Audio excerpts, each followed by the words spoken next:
carbon-14 tests, said he didn't believe the shroud was authentic. He said it was similar to a holy painting. And Professor Luigi Ganella, the Archbishop's science advisor. And so they cut the piece off the Shroud of Turin, and then these three men went to a separate room where no video cameras could go. No one could go. And what these three men did in this half an hour that they were by themselves with the piece of the Shroud of Turin, no one knows, because these men have never told anyone what happened during these 30 minutes. And it becomes apparent, though, that there is a substitution of cloths.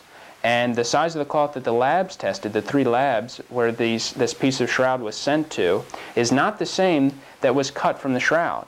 And for some reason, the Tucson lab received 2 shroud samples. At first, everyone denied this, and then later, everyone admitted it.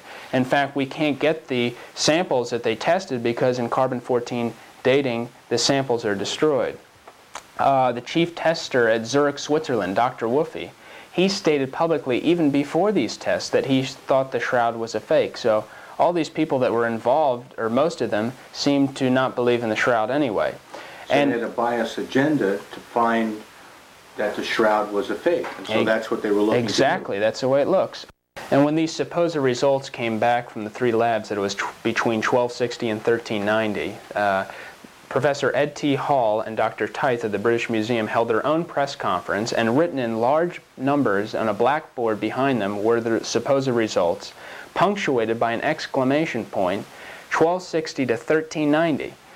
The London Daily Telegraph of March 26, 1989 tells us of some of the possible motives. They reported on Good Friday, March 25, 1989, 45 businessmen and rich friends presented to Professor Ed T. Hall of Oxford £1 million notable for his services in having determined last year that the Shroud of Turin was a medieval fake. Hall said that he was using the funds to create a new chair of archaeology science at Oxford to be filled with Dr. Michael Tyth. So Dr. Hall assisted Dr. Tyth in the crime by providing him with a chair at Oxford as a reward for his work in defrauding the people of the world of the greatest religious relic of all time.